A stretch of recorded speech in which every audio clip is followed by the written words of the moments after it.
K Shakir, ഈ മതത്തിന്റെ പേരിൽ തീവ്രവാദ സ്വീകരിക്കുന്ന ആളുകളെ ആ നിലപാടിനെ പ്രോത്സാഹിപ്പിക്കുന്നതായി പോകുന്നുണ്ട് ഈ പി സി ജോർജിനെ എതിർക്കുന്നവരുടെ നിലപാട്. ആ രീതിയിലാണല്ലോ ഇപ്പോൾ സഭ തങ്ങളുടെ നിലപാട് വ്യക്തമാക്കിയിരിക്കുന്നത്. ഇവിടെ സിറോ മലബാർ സഭയുടെ, കത്തോലിക്ക സഭയുടെ എന്ന് പൂർണ്ണമായിട്ട് പറയാം. കാരണം സിറോ മലബാർ സഭയുടെ പബ്ലിക് അഫയേഴ്സ് കമ്മീഷൻ എന്ന് പറയുമ്പോൾ അവിടെ ഉയർന്ന നേതൃത്വം തന്നെയാണ്, സിറോ മലബാർ സഭയുടെ ഉന്നത നേതൃത്വം തന്നെയാണ് അതിൻ്റെ ചെയർമാനായിട്ട് വരുന്നതും മറ്റ് അംഗങ്ങളും അങ്ങനെ തന്നെയാണ്. അതുപോലെ തന്നെ KCBC എന്ന് തന്നെ പറയാം. KCBCയുടെ മദ്യവിരുദ്ധ സമിതിയാണ് എങ്കിൽ പോലും ഈ പിന്തുണ പി സി ജോർജിന് നൽകിയിരിക്കുന്നത്. പി സി ജോർജ് നൽകിയിരിക്കുന്നത് എന്ന് പറയുമ്പോൾ പി സി ജോർജ് മതവിദ്വേഷ പരാമർശങ്ങൾ നടത്തുന്നതിനോടല്ല, പി സി ജോർജ് എന്താണോ ഈ പറയുന്ന ലവ് ജിഹാദിനെ കുറിച്ച് പറഞ്ഞത്, ലവ് ജിഹാദ് എന്നുള്ള പരാമർശം അവർ പറയുന്നില്ല. പക്ഷേ ഈ ക്രിസ്ത്യൻ പെൺകുട്ടികളെ മതം മാറ്റുന്നു എന്നുള്ള ആ നിലപാടുണ്ടല്ലോ, അതിനെ ശരിയാണ്, അത് വസ്തുതാപരമായി ശരിയാണ് എന്ന് തന്നെയാണ് സഭ പറയുന്നത്. ഇത് നിങ്ങൾ കൊടുത്ത പരാതിക്ക് ഘടകവിരുദ്ധമായിട്ടുള്ള കാര്യമാണല്ലോ. പോലീസ് മടിക്കുന്നതും ഇതുകൊണ്ടായിരിക്കുമോ കേസെടുക്കാൻ?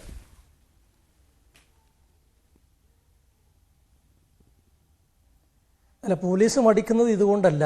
പിണറായി വിജയന്റെ ഭരണം നിയന്ത്രിക്കുന്നത് RSSന്റെ കേന്ദ്രത്തിൽ നിന്നാണ് എന്ന് നമുക്കെല്ലാവർക്കും അറിയാം.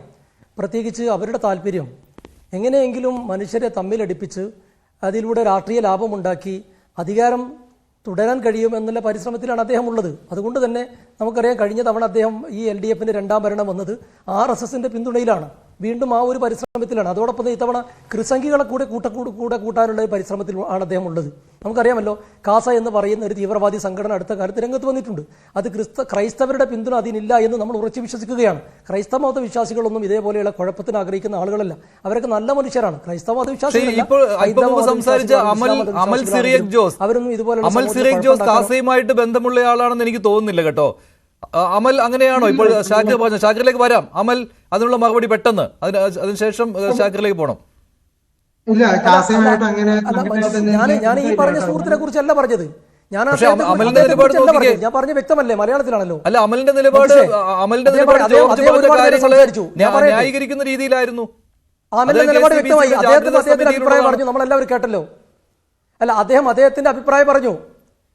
അല്ല, അതായിക്കോട്ടെ, അദ്ദേഹത്തിന്റെ അഭിപ്രായം പറഞ്ഞു. ഞാൻ പറയട്ടെ, ഞാൻ എന്നെ പറയാൻ എഴുതിക്ക്, അദ്ദേഹത്തിന് കുറെ സമയം കൊടുത്തല്ലോ. അതായത് ഞാൻ പറയുന്നത്, ഈ ആളുകളൊക്കെ ആഗ്രഹിക്കുന്നത് ഇവിടെ പരസ്പരം തമ്മിലടിച്ച് കുഴപ്പങ്ങളുണ്ടായി അതുവഴി രാഷ്ട്രീയ ലാഭമാണ്. പി സി ജോർജിന്റെ പ്രസ്താവന നമുക്കറിയാം. ഇവിടെ ഞങ്ങൾ പറയുകയാണ്, ഇവിടെ അങ്ങനെ സംഘടിതമായി വല്ല ലവ് ജിഹാദ് നടക്കുന്നുണ്ടെങ്കിൽ അത് അന്വേഷിച്ച് കണ്ടെത്തി അങ്ങനെ വരുന്നതിന് ആർക്കാണ് എതിർപ്പ്? ഞങ്ങൾക്ക് ആർക്കും അതിന് എതിർപ്പില്ല. പക്ഷേ ഇവിടെ 10-15 വർഷമായി അങ്ങനെ അന്വേഷണം നടത്തിയിട്ട് ഒരു സിംഗിൾ തെളിവ് പോലും ഇല്ലാതെ പിന്നെയും ആവർത്തിക്കുന്നത് എന്തുദ്ദേശത്തിലാണ്? നമ്മൾ പലതവണ ചർച്ചയിൽ പറഞ്ഞതാണ്, ഇവിടെ ലവ് ജിഹാദ് ഉണ്ടായിട്ടുണ്ടെങ്കിൽ ഒന്ന് പി സി ജോർജിന്റെ മകൻ ഷോൺ ജോർജ് കല്യാണം കഴിച്ചത് പാർവതിയെയാണ്. ഇന്ന് ജഗതി ശ്രീകുമാർ മനോരമയ്ക്ക് കൊടുത്ത ഒരു ഇന്റർവ്യൂവിൽ സങ്കടത്തോടെ പറയുന്നൊരു കാര്യമുണ്ട്. ഞാൻ എൻ്റെ മകളും ഷോൺ ജോർജും തമ്മിൽ പ്രണയമാണെന്ന് അറിഞ്ഞ് ഞാൻ പി സി ജോർജിനെ വിളിച്ചു. പി സി ജോർജ് പറഞ്ഞത് ആദ്യം അവൾ മതം മാറട്ടെ ോ കല്യാണം കഴിച്ചു കൊടുക്കുന്നതിൽ എനിക്ക് സങ്കടമില്ലായിരുന്നു. പി സി ജോർജിനെ പോലെയുള്ള ഒരാൾ ഇത്രയും വർഗീയമായി ചിന്തിക്കുന്നത് എനിക്ക് സങ്കടമുണ്ടായി എന്ന് ജഗതി ശ്രീകുമാർ മനോരമയിൽ ഇന്റർവ്യൂവിൽ പറഞ്ഞ് നമുക്ക് ഓർമ്മയുണ്ട്. നോക്കണം നിങ്ങൾ, ആ സ്ത്രീയുടെ ഇപ്പോഴത്തെ പേരും അതൊക്കെ നമ്മൾ പലതവണ ചർച്ച ചെയ്തതാണ്. അതേപോലെ തന്നെ നിങ്ങൾ നോക്ക്, അതേ ജഗതി ശ്രീകുമാറിന്റെ മറ്റൊരു മകളുണ്ട്. ആ മകളുടെ പേര് ഞാനിവിടെ പരാമർശിക്കുന്നില്ല. ആ മകളെ കല്യാണം കഴിച്ചത് ഒരു ഇസ്ലാം മത വിശ്വാസി അല്ലെങ്കിൽ നാമധാരിയായിട്ടുള്ള ഒരാളാണ്. അവര് കല്യാണം കഴിച്ച് ദുബായിൽ ഇപ്പോഴും അതേ മതമനുസരിച്ച് ജീവിക്കുന്നുണ്ട്. അപ്പൊ ആരാണ് ഇവിടെ വർഗീയമായി ചിന്തിക്കുന്നത്? നിങ്ങൾ പറ. പ്രണയങ്ങൾ പ്രണയത്തിന്റെ വഴിക്ക്, കല്യാണങ്ങൾ കല്യാണത്തിന്റെ വഴിക്ക് പോകട്ടെ. അവിടെ സംഘടിതമായി ഓർഗനൈസ്ഡ് ഈ പരിപാടി ഉണ്ടെങ്കിൽ, ഇവർ പറയുന്ന ആരോപണം ശരിയാണെങ്കിൽ അതിനെന്താ പോലീസിന് അന്വേഷിക്കാൻ മടി? നേരത്തെ ഈ അദ്ദേഹം പരാമർശിച്ച ശ്രീലേഖയെ കുറിച്ചോ സെൻകുമാറിനെ നമുക്കറിയാമല്ലോ. അവരൊക്കെ മൂത്ത സംഘികളല്ലേ. അവരുടെ മനസ്സിനകത്ത് എത്രമാത്രം വിഷമായിരുന്നു എന്ന് അവർ റിട്ടയർമെന്റ് ചെയ്ത ശേഷം നമുക്ക് വ്യക്തമായതല്ലേ. ആ പേരുകളാണ് പരാമർശിച്ചത്. അവരാണോ ഇവർക്ക് ഉദാഹരണം?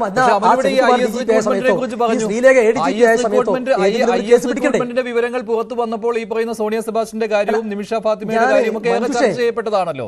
അന്ന് ഈ രീതിയിലുള്ള കാര്യങ്ങൾ, ഇപ്പോൾ ജോർജ് പറഞ്ഞതുപോലെയുള്ള കാര്യങ്ങൾ വസ്തുതാപരമായി ശരിയാണെന്ന് ബോധ്യമായതാണ്. മാത്രമേ തർക്കമുള്ളൂ, അങ്ങനെ ഒരു അംഗീകൃതമായ ടേം ഇല്ല എന്ന് മാത്രമേ ഉള്ളൂ.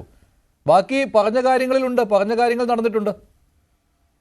അല്ല ഞാൻ ചോദിക്കട്ടെ, അങ്ങനെ സംഘടിതമായ ശ്രമമുണ്ടോ? അത് കണ്ടെത്താൻ കഴിഞ്ഞിട്ടുണ്ടോ? മനുഷ്യട്ട് ചോദ്യം ചോദിക്കട്ടെ. ഏതെങ്കിലും കണ്ടെത്തിയിട്ടില്ല. ശരിയാണോ? എന്തുകൊണ്ട് കിട്ടുന്നില്ല? വളരെ അല്ല, നോക്ക് നിങ്ങൾ, BJP-യുടെ ഭരണത്തിലായി അന്വേഷണം നടത്തിയിട്ടുള്ളത്. BJP-യുടെ ഭരണത്തിലാണ് ഈ അന്വേഷണം നടത്തിയിട്ടുള്ളത്. കേന്ദ്ര ഏജൻസികളാണ് അന്വേഷിച്ചിട്ടുള്ളത്. എന്നിട്ട് പോലും ഒരു സിംഗിൾ തെളിവ് പോലും, അല്ലെ ഒരു സിംഗിൾ കേസ് പോലും ജെന്യൂൻ ആണെന്ന് കണ്ടെത്താൻ പറ്റിയിട്ടില്ല. പിന്നെ ഇവരിങ്ങനെ ആവർത്തിച്ചു കൊണ്ടിരിക്കും. ഇപ്പൊ അദ്ദേഹം നേരത്തെ പറഞ്ഞത് ഞാൻ നമ്പർ കോട്ട് ചെയ്യണില്ല, 100 ഉദാഹരണങ്ങൾ ഞാനിവിടെ പറഞ്ഞു തരാം ഇതിന് വിരുദ്ധമായിട്ട്. ആളുകൾ ഇപ്പോൾ നമ്മുടെ ചർച്ചയിലിരിക്കുന്ന ഒരു സുഹൃത്തിന്റെ കുടുംബത്തിൽ തന്നെ ഒരു കുട്ടിയെ കൊണ്ടുപോയി ഇപ്പോൾ ക്രിസ്തു മത വിശ്വാസത്തിലേക്ക് മാറ്റി, പിന്നെ അവർ അങ്ങനെ ക്രിസ്ത്യാനിയായി ജീവിക്കുകയാണ്. അങ്ങനെ ഓരോന്നും നമ്മൾ എടുത്ത് പിന്നെ പരിശോധിക്കാൻ നിന്നാൽ നിങ്ങൾക്ക് തിരിച്ച് കാണാൻ കഴിയില്ല. നമ്മൾ അങ്ങനെ എല്ലാത്തിനെയും നമ്മളതിനെ പ്രോത്സാഹിപ്പിക്കാൻ പാടുണ്ടോ? പ്രണയം, ആളുകൾ ഏതൊക്കെ അർത്ഥത്തിൽ പ്രണയത്തിലാവുന്ന മതത്തിലേക്ക് സംഘടിതമായി ആളെ കൂട്ടാൻ വേണ്ടി ഇങ്ങനെ പ്രണയം നടത്തുന്നത് എനിക്കറിയില്ല. ഞാനൊക്കെ മനസ്സിലാക്കിയ മതമനുസരിച്ച് അങ്ങനെ ചെയ്യുന്നത് മതവിരുദ്ധമാണ്. ഓൻ മതവിശ്വാസിയാവില്ല. പിന്നെ നിങ്ങൾ എന്തടിസ്ഥാനത്തിലാണ് ഒരു മതത്തെക്കുറിച്ച് ഇങ്ങനെ പറയുന്നത്? നിങ്ങൾ നോക്ക്, എനിക്കൊരു മിനിറ്റ് നിങ്ങൾ സമയം തരണം. ഇന്നലെയും കഴിഞ്ഞ ദിവസമൊക്കെ ഇവർ അനാവശ്യ ചർച്ചയുണ്ടാക്കുന്നത്. ഈ ചർച്ചയിൽ പങ്കെടുക്കുന്ന കേൾക്കുന്ന ആളുകളോട് എനിക്ക് പറയാനുള്ളത്, ഇപ്പോൾ നമ്മൾ ഈ മലയാളക്കരയിൽ ഏറ്റവും കൂടുതൽ ആളുകൾ പ്രവാസിയായി കഴിയുന്നത് മിഡിൽ ഈസ്റ്റിലാണ്, ഗൾഫ് രാജ്യങ്ങളിലാണ്. ഹിന്ദുക്കളുണ്ട്, ക്രിസ്ത്യാനികളുണ്ട്, ഇസ്ലാം മതവിശ്വാസികളുണ്ട്. അതിൽ ഏറ്റവും കൂടുതൽ മലയാളി ഹൈന്ദവ മതവിശ്വാസികളും ക്രൈസ്തവരും ഉള്ളത് സൗദി അറേബ്യയിലാണ്. 1,00,000-ലധികം ഹൈന്ദവരും ക്രൈസ്തവരും വളരെ സന്തോഷത്തോടു കൂടി ഇസ്ലാമിക ശരീഅത്ത് നിയമമായിട്ടുള്ള സൗദി അറേബ്യയിൽ സന്തോഷത്തോടെ 40 കൊല്ലത്തോളമായി ജീവിക്കുന്നുണ്ട്. ആർക്കെങ്കിലും വല്ല പ്രയാസമുണ്ടോ? ഏതെങ്കിലും ആളുകൾ നിങ്ങൾ ഹിന്ദുവാണ് ക്രൈസ്തവനാണെന്ന് പറഞ്ഞ് മാറ്റി നിർത്തുന്നവരോ? നല്ല എന്താ പറയുക, ആതിഥ്യ മര്യാദയിൽ ജോലിക്ക് വന്ന ആൾ എന്നുള്ള നിലക്കല്ല അവരോട് സൗദി അറേബ്യ പെരുമാറുന്നത്. വീട്ടിൽ വന്ന അതിഥിയെ പോലെയാണ്.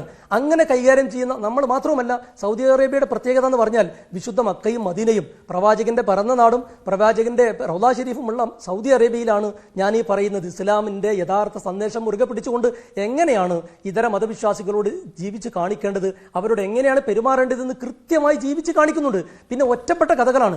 കഴിഞ്ഞ ദിവസം ഇതേ ചർച്ചയിൽ ഇവിടെ PC ജോർജ് നിരന്തരം പറയുന്നൊരു കാര്യമുണ്ട്, ഷോൺ ജോർജും പറഞ്ഞിട്ടുണ്ട്. ഈരാറ്റുപേട്ടയിലെ ഒരു സ്ഫോടക വസ്തു പിടിച്ച കഥ. നിങ്ങൾ യഥാർത്ഥത്തിൽ അവർ മറച്ചു വെക്കുന്ന അല്ലെങ്കിൽ തെറ്റിദ്ധരിപ്പിക്കുന്ന ചില സംഗതികളുണ്ട്. ആ ഈരാറ്റുപേട്ടയിലെ വലിയ തോതിലുള്ള സ്ഫോടക വസ്തു പിടിച്ചപ്പോൾ ആദ്യം അറസ്റ്റിലായത് ഒരു ഷിബിലി എന്ന് പറയുന്ന ഒരു മുസ്ലിം ചെറുപ്പക്കാരൻ, മുസ്ലിം ആളാണ്. പിറ്റേ ദിവസം 2 ആളെ പിടിച്ചു, ഒരു ജോസഫ് മാത്യുവും റോയ് എബ്രഹാമും. ആരും ചർച്ചയാക്കുന്നില്ല. നോക്കൂ നിങ്ങൾ, അത്തരത്തിൽ ആളുകളെ തെറ്റിദ്ധരിപ്പിക്കുകയാണ്. അതായത് എല്ലാത്തിനും മതത്തിന്റെ പേര്. എന്നിട്ട് കേരളം മുഴുവൻ സ്ഫോടക വസ്തുക്കൾ കൊണ്ട് പൊട്ടിക്കാൻ നടക്കുകയാണ് എന്നൊക്കെ പറഞ്ഞിട്ട് പാറമടയിൽ പിന്നെ പൊട്ടിക്കാനുള്ള ജലാറ്റിൻ സ്റ്റിക്കും മറ്റും പിടിച്ചെടുത്തതിനാണ് അതിന് മതപരമായ ലേബൽ കൊടുക്കുന്നത്. ആ പിടിച്ചൽ പ്രതികളോ 3 പേരിൽ 2 പേര് ക്രൈസ്തവ മതവിശ്വാസികളാണ്. നോക്കൂ നിങ്ങൾ, ഇതൊക്കെയാണ് ഈ മലയാളക്കരയിൽ ഇവർ നിരന്തരമായി ആവർത്തിച്ചു കൊണ്ടിരിക്കുന്നത്. അതുകൊണ്ടാണ് ഞാൻ നേരത്തെ കാസയുടെ പേര് പറഞ്ഞത്. കാസ അടുത്ത കാലത്ത് വന്നിട്ടുള്ള ഒരു തീവ്രവാദ സംഘടനയാണ്. അവരുടെ ഉദ്ദേശം വ്യക്തമാണല്ലോ എന്താണെന്നുള്ളത്. ഞങ്ങൾ തീർച്ചയായും അതിനെ ഉപയോഗിക്കുന്നത് ക്രിസംഗി എന്നാണ്. അത് ക്രിസ്ത്യാനിയിലെ ക്രൈസ്തവ മതരെയല്ല. RSSനെ പോലെ മതപരമായി മനുഷ്യർക്കിടയിൽ തർക്കമുണ്ടാക്കാൻ, പ്രശ്നമുണ്ടാക്കാൻ, സംഘർഷമുണ്ടാക്കാൻ ആഗ്രഹിക്കുന്ന ആളുകളാണ് ഇവർ. ബോധ്യമായ കാസ മാത്രമല്ല, ഇപ്പോൾ ഞാൻ നേരത്തെ തീവ്രവാദ ശൈലിയാണ് തീവ്രവാദമാണ്. മറ്റവർ തീവ്രവാദമല്ല. സഭയുടെ പബ്ലിക് അഫയേഴ്സ് കമ്മീഷൻ തീവ്രവാദികളാണെന്ന് നമുക്ക് അഭിപ്രായമില്ല. അങ്ങനെയല്ല പറയുന്നത്. അവർക്കും ആശങ്കയുണ്ട്. അവർ ജോർജിനോട് വിയോജിക്കുന്നില്ല. അവർ ജോർജ് പറഞ്ഞതിനോട് വിയോജിക്കുന്നില്ല. ജോർജ് പറയുന്ന മതവിദ്വേഷ പരാമർശങ്ങൾക്ക് സഭ എതിരാണ്. പക്ഷേ ഈ കാര്യത്തിൽ എതിർക്കുന്നില്ല. ഈ പറഞ്ഞ കാര്യങ്ങളിൽ ജോർജിനെ എതിർക്കുന്നില്ല. അതിനെ കാസയുമായിട്ട് കൂട്ടിക്കെട്ടാൻ പറ്റുകയില്ല. ഷാക്കിർ, അത് അവരുടെ കാഴ്ചപ്പാട് എന്താ? ഞാൻ പറയുന്നത് കാസയെക്കുറിച്ചും മറ്റ് ദുരുദ്ദേശത്തോടു കൂടി ഇത്തരം കാര്യങ്ങളെ സമീപിക്കുന്ന PC ജോർജിനെ പോലെയുള്ള ആളുകളെ കുറിച്ചുമാണ്. അല്ലാണ്ട് ഇവിടെ നേരത്തെ പരാമർശിച്ച ആ സുഹൃത്തിനെ കുറിച്ചോ ഏതെങ്കിലും സഭയെക്കുറിച്ചോ അല്ല. അവരെ കുറിച്ചുള്ളൂ. ശരി, താങ്കളിലേക്ക് വരാം. ചെറിയ സാങ്കേതിക പ്രശ്നമുണ്ട്, താങ്കളിലേക്ക് വരാം, അത് പരിഹരിക്കുകയും ചെയ്യും. ശ്രീ ഷാബു പ്രസാദ്